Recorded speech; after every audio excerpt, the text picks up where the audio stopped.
Ah, dear listeners, welcome back to our roller coaster journey through the fascinating, sometimes bizarre, and always entertaining history of Assyria. Today, let's dive into the turbulent beginnings of Kian's reign, where family feuds, bold reforms, and, of course, pirate hijinks take center stage. Buckle up, history enthusiasts, because this chapter has it all. When Kian ascended the throne at the tender age of 22, things were anything but not smooth. His younger brother, Revan, decided he wasn't content with just playing second fiddle. Oh no, he rallied an army, plotting a full-scale coup to avenge their father and claim the throne. Alas, Revan's story took a Shakespearean twist when his loyal allies betrayed him, ending his ambitions and his life. With no contenders left, Kian was free to lead, but not without scars from this tragic family drama. At just 24 years old, Kian set about shaking Assyria to its core. Reform, reform, reform. He abolished the age-old system of slavery, replacing it with agrarianism and a more balanced feudal system, known as vassalism. Sounds fancy, doesn't it? Not stopping there, Kian orchestrated a religious revolution, elevating Judaism to the national faith and casting off ties to Arabian-controlled Islam. Oh, and let's not forget the political shift, from monarchy to theocracy. Imagine it. Priests debating tax policy. This era of change ushered in an unprecedented 24 years of peace. 24 years. Assyria prospered with steady trade and improved diplomacy with neighbors like Persia and Arabia. But, of course, no good story is without its hiccups. Case in point, the infamous sinking of the Lux Stream. This plucky ship first defied the odds, fighting pirates with outdated weaponry. A short-lived victory, as it sank in the exact same waters after a hurried patch-up job. History does love irony. Kian, meanwhile, cemented his reputation as a strong, no-nonsense ruler with a flair for family life, fathering 5 children with the illustrious Persian family Asharzad. He was so strong that he even forced Dido of Carthage to cough up an eye-watering 50 gold tribute. Let's just say, nobody begged Kian twice for same stupid thing. But trouble loomed on the horizon as Kian turned 49. Determined to spread Judaism, he prepared a grand missionary fleet, 2 war galleys, and a transport ship full of eager evangelists. Before they even left home waters, however, pirate ships, undeniably Arabian in origin, pounced. Though Arabia diplomatically disavowed the attack. Pirates? Us?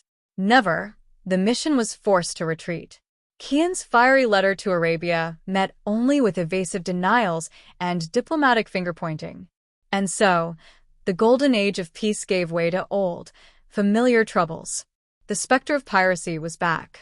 The twists of fate never cease in Assyria. After years of relentless battles, the Assyrian navy finally crushed the pirate menace, but at a devastating cost. Every warship was lost in the bloody clash near Kalmiz, leaving only 1 galley afloat, the ironically named God's Will, carrying monks unharmed through the chaos. A miracle? Or just stubborn Assyrian luck?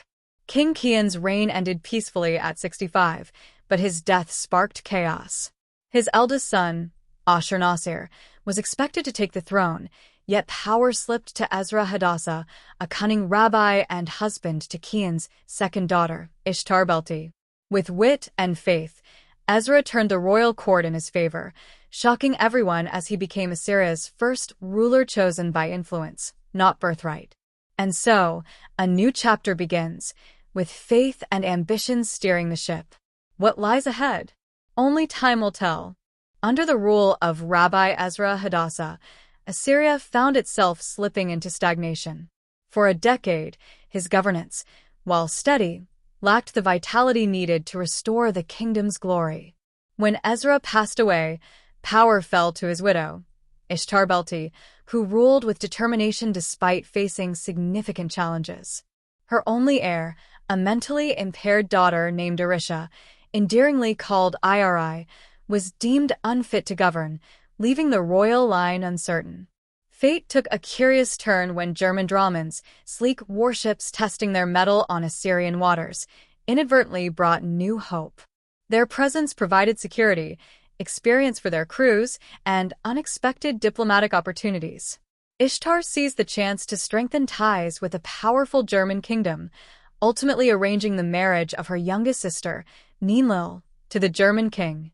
The German king Maxim extended a formal invitation to Queen Ishtar-Belti to tour his fleet, stationed near Mac, and demonstrate how effective governance could stabilize a state. At 48, Ishtar approached the meeting with dignity, but what she learned during her visit was far grimmer than anyone had anticipated. Discontent among the Assyrian populace was reaching explosive levels, and whispers of secession echoed throughout the kingdom. The German king, with his sharp wit, couldn't resist making a jest about the dire state of Assyria, prompting an icy glare from Ishtar. However, after some reflection, she swallowed her pride and thanked him for his frankness. His observations struck a chord. Though couched in humor, they illuminated the urgent need for reform. Over the next few years, Queen Ishtar-Belti issued controversial decrees, including a ban on births, hoping to curb the number of rebellious subjects. Unsurprisingly, these measures failed to quell the growing discontent. Meanwhile, tragedy struck as Princess Iri succumbed to a mysterious stomach ailment, likely the result of something she ate. With her daughter gone, Ishtar focused all her energy on managing the spiraling unrest. She managed to restore the supply of fish to the markets, a modest victory. However, she struggled to profit from the kingdom's surplus opium, leaving the treasury in a precarious state. Inspired by the sleek German drahmans that frequently passed through Assyrian waters, the kingdom invested in constructing its own fleet. This marked a turning point as Assyria launched a renewed missionary expedition to spread Judaism. This time, the fleet was better prepared. When pirates attempted to intercept them again, the newly christened Friendship, named to honor ties with Germany, obliterated the enemy vessel. The victory was so inspiring that the ship's captain returned as a celebrated hero. His influence on the common folk was immense, sparking a year-long rebellion that ultimately forced the queen to recognize citizenship rights for the merchant class. At the age of 74, Queen Ishtar-Belti passed away, leaving the throne in temporary hands. Her youngest daughter, Quera, now 65 years old, reluctantly took over amid whispers that the children of the German queen might be way more suitable heirs. However, the rabbinical council, in a dramatic twist, proclaimed a young and exceptionally handsome 26-year-old man named Ezrealiathan as the ideal candidate for the throne. The chronicles of the time are not kind to Ezrealiathan, painting him as a shallow and uninformed teenager who had never read a single book in his life. Yet he was resolute, or at least easily convinced about one thing. He had a divine mission to fight infidels and promote Judaism, a religion he himself barely understood. The Jewish clergy, however, were ecstatic. For them, Ezrealiathan was a blank slate, malleable and eager to follow their guidance. The stage was set for a reign that promised zeal and spectacle, though it remained to be seen whether his enthusiasm could outweigh his glaring lack of intellect. Ezrealiathan, King of Dreams, spent his first decade fulfilling the rabbi's wishes, sending so many missionaries across the land that they ran out of books. To distract him from his lack of understanding, the priests introduced him to Damaris-Belti, an intelligent and devout Assyrian noble lady. 9 months after their marriage, Damaris gave birth to a son, Zion. At the age of 41, Damaris-Belti tragically passed away while giving birth to a daughter named Zara. King Ezrealiathan, completely devastated, lost his grip on reality. In his grief, he donned the clothes of a beggar and, in a mourning procession, wandered across the land. He left his children, Zion and Zara, in the care of spiritual leaders of the realm, Yariel and Akiva, both known for their wisdom and devotion. As he wandered the kingdom, searching for solace, Ezrealiathan's reign, instead of strengthening Assyria, spiraled further into chaos.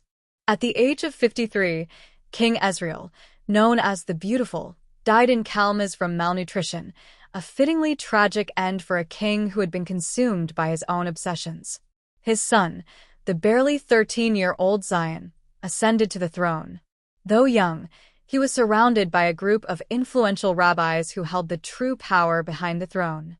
These rabbis, Rabbi Yaron, Rabbi Tzvi, and Rabbi Levi, remained steadfast in their mission to spread Judaism, pushing forward the policies set by Israel, despite the king's tragic demise. The young Zion, still too naive to fully grasp the weight of his crown, had little choice but to rely on these experienced religious advisors. As they guided him, their vision for a more deeply rooted Jewish society was unstoppable, ensuring the continuation of Israel's policies. Zion, the golden boy of Assyria, ruling at 13 and already outshining everyone with his sharp mind and charm. By 15, he was making his own decisions, leaving his rabbis wondering who was truly in charge. Pious to his core, Zion transformed Mac into a holy cash machine, pulling in a whopping 12 gold a year. Across the continent, Jewish communities flourished, converting Turkey, Burma, and even parts of Vienna, capital of Germany. When the Persians snatched the fragrant marshes, Zion shrugged it off with grace, perhaps not weakness, but wisdom. At 19, though, the world wasn't just talking about his policies, it was swooning over him. Zion wasn't just a king, he was a legend in the making, intelligent, devout, and, by all accounts, breathtakingly handsome. For over a decade, Assyria basked in peace. Judaism spread like wildfire, scholarship flourished, and the trade routes, mercifully free of pirates, brought prosperity. Zion's sister married the king of Persia, cementing a powerful alliance. Yet, despite the years ticking by, the royal couple remained childless. Rumor had it that the devout queen's steadfast faith in Judaism made her unpopular in the Persian court, where whispers of a curse began to circulate. Meanwhile, Zion himself, at 31, wed a noblewoman from Silik named Kesef Sinai, silver flower in the Assyrian tongue. It was a peculiar match, to say the least. Kesef Sinai refused all pampering, shunning the palace baths to wash herself in privacy, much to the bewilderment of the court. Yet Zion was smitten, choosing her without hesitation. Strange? Perhaps. But in Assyria, even love seemed to follow its own peculiar rules. As King Zion neared 40, his reign seemed as prosperous as ever, but whispers in the court painted a peculiar picture of his queen, Kesef Sinai. Despite the construction of aqueducts in Kalimiz and Mac, monumental projects meant to improve hygiene and water access, the lingering rumors about her supposed aversion to cleanliness remained. Ironically, the problem wasn't Kesef herself, who did bathe regularly but never in public. Meanwhile, their young prince, Ilum-Namru, shining star, grew under the watchful eyes of Assyria's scholars. Across the border, however, Zion's sister Zara faced mounting difficulties in Persia, where she was deeply unpopular. Matters came to a head when the Persian king made a bold demand that Assyria renounce Judaism and return to Islam. Zion, ever the statesman, countered with an audacious offer of his own. For a hefty sum, Persia could convert to Judaism instead. This proposal would leave only Arabia clinging to Islam on the entire continent, potentially paving the way for a powerful coalition of Judaic states. The stakes had never been higher, and Zion's confidence that he could steer this delicate negotiation showed why he was so widely admired, or feared, depending on who you asked. At 41 years old, Zion found himself facing an unexpected storm. Russia, the world's most powerful nation, with a colossal army and an endless supply of ambition, declared war on Assyria. The official reason? Zion's refusal to sever trade ties with America? A peculiar justification, to say the least, but analysts agreed that the real motive was far more tangible: iron. Specifically, the only known iron deposits in Assyria, located near the city of Alipal, just few kilometers from Russia border. Zion received the news with a calm resolve, though his face betrayed the weight of the situation. Without delay, he overhauled the state's expenditures, diverting funds toward military modernization and launching an urgent recruitment drive. Still, the odds were bleak. Reports flooded in of an enormous Russian fleet, boasting no fewer than 14 warships, making its way toward Alipal. The city's garrison, though respectable for peacetime, was pitifully inadequate to withstand the wrath of the Russian juggernaut.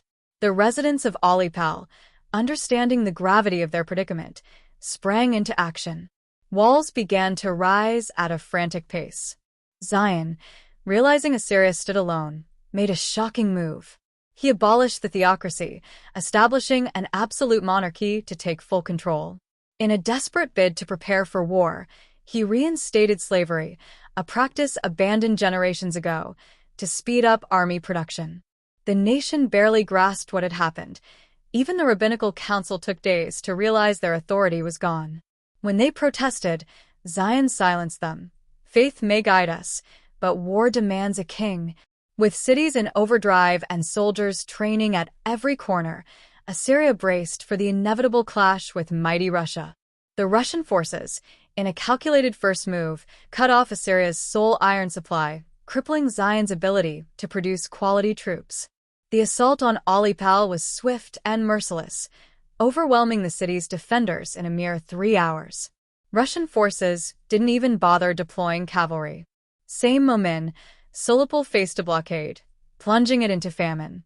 The lack of resources, no horses, no iron, no amber, gold, and calms, shattered Assyria's fragile economy. Sensing the kingdom's vulnerability, Zoroastrian leader from Mac demanded the construction of their temple in the capital. Desperate to maintain control of Kalmyz, Zion begrudgingly agreed. The decision sparked outrage across the kingdom, with riots erupting in the streets. Meanwhile, Zion's 12-year-old heir, Shining Star, stationed in Istanbul for safety, was forbidden to return home due to the unrest.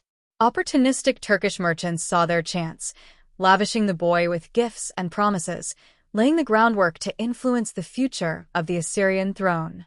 The kingdom teetered, as both faith and sovereignty slipped further from Zion's grasp. Zion, in a moment of brilliant desperation, decreed that hundreds of thousands of Jews be forced into labor to calm the unrest. Spoiler: it didn't work. The newly reinstated slavery system was a bureaucratic disaster, and Zion lost all control over the nobles, who, frankly, couldn't organize a mandatory picnic, let alone enforce his royal commands. 3 years later, after much chaos and countless failed attempts, the nobles finally managed to enforce slave labor and crush the revolts through sheer brute force. But by then, the economy of Assyria had regressed by nearly 400 years, an impressive achievement if you think about it. When a fleet of 5 warships finally arrived, offering to ferry soldiers to the Russian front, Zion reportedly waved them off with a tired sigh, saying, "Soldiers. Oh, we don't have those anymore. But feel free to take some very angry farmers with pitchforks." Of course, it wasn't without a bit of chaos, because why would it be any different? The crew of the ship Surya, which hadn't visited the lands of Assyria in ages, finally decided to make a trip. They landed near the Wella forest, only to find no one speaking Assyrian. Instead, they were greeted by nothing but Persians. When Zion heard about it, he apparently turned pale and then said something that stuck with everyone: "A map? This is a mistake. Maybe the furs were valuable, but I didn't know they were in Persian territory. Now, please, bring me the maps from the last 100 years, because something here is definitely off." No one really knew if it was lost land or if the Persians had just beat him to it again, but either way, Zion seemed to be more surprised by his fake maps than by anything else. Despite the king's desperate efforts, horses simply wouldn't make their way to Assyria, and without them, producing any worthwhile units became impossible. The master craftsman, blessed with an abundance of wood, designed what was proclaimed to be the greatest trebuchet the world had ever seen, a marvel of engineering, massive and fearsome. But Zion, after inspecting their masterpiece, only sighed and shook his head. "What's the point? We've got the technology, sure, but who's going to push this thing? Are we sending my people to fight with bare chests?" Word of this rather uninspiring speech traveled far and wide, eventually reaching the ears of none other than Crazy Horse, the famed Native American leader. Clearly unimpressed by Assyria's misfortunes, he declared war, likely more out of pity than strategy. And just when it seemed things couldn't get more absurd, the queen declared to the entire kingdom that she was, in fact, a man. With newfound confidence, she began acting the part, issuing orders and trying to join council meetings in full military garb. Zion, already at the end of his rope, simply locked her in her chambers and told the court, "One catastrophe at a time, please." At 51, Zion's health was failing, and with it, the kingdom's fragile stability. The scandal of the century erupted. Queen Kesef was revealed to be a man. Worse, this meant Prince Ilum-Namru wasn't her child, and Zion couldn't prove he was his either. The streets of Kalmaz erupted in outrage. Crowds demanded answers, and the protests shook the palace walls. Zion, confined to his bed, could do little but listen. Ilum-Namru, now 24, tried to salvage his name by joining the army as a commander, rallying troops to cross the sea and face the Native American forces near Salik. Yet whispers followed him. "He's no Zion, look at him," and "the boy's a fraud." Back in Kalmaz, chaos reigned. With Zion ailing and Ilum-Namru's legitimacy under fire, the question on everyone's lips was clear: who will rule Assyria?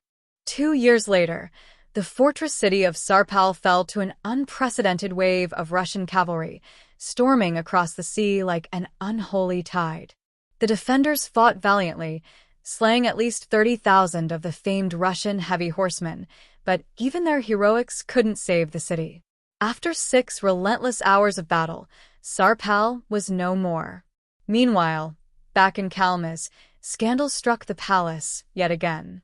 The queen's partner, holding the dubious title of official consort, was murdered in their chambers by a devout servant. The motive? Religious fury. Some whispered it was divine punishment. Others just called it palace politics. Zion, already weak, seemed barely aware of the chaos unraveling around him. At the age of 53, Zion officially abdicated the throne and retreated into a monastery of his own making in the capital. Officially, he vanished from public life. Unofficially, rumors swirled. Some said he spent his days debating theology with monks. Others claimed he wandered the countryside incognito. Meanwhile, General Ilum-Namru, the rising star of Assyrian politics and a potential contender for the throne, commanded a fleet heading toward the lands of the Indians. Upon hearing the news of Zion's abdication, he made the unexpected decision to halt the campaign and turn the ships around, returning home to claim his place in the unfolding drama. The reaction abroad was less than ideal. The Arabs, ever watchful, flatly refused to negotiate with Ilum-Namru, loudly proclaiming that a man of questionable parentage had no rightful claim to the throne. Their stance inspired several other nations to follow suit, casting doubt on Assyria's legitimacy at a time when it could least afford it. The kingdom seemed poised on the brink of both internal and external collapse. When Ilum-Namru finally docked at the port of Kalmaz, he was greeted not with cheers but with troubling news. Over in Mac, a startling development had unfolded. A highly intelligent bathhouse owner had seized control of the city's governance. His name was Tishtab, and he had won over the hearts of many by mediating between the feuding factions and proposing a surprisingly reasonable compromise. The situation escalated quickly. A meeting was arranged between the warring sides to discuss this proposed solution, but Ilum found himself in an awkward position. To his shock, the military forces he expected to lean on refused to intervene. The army leadership had decided they wouldn't involve themselves in a brewing civil war, citing the mounting external threats as justification for their neutrality. To make matters worse, the Indian fleet that had doggedly pursued Ilum's retreating forces was now stationed just outside Kalmaz, ready to strike.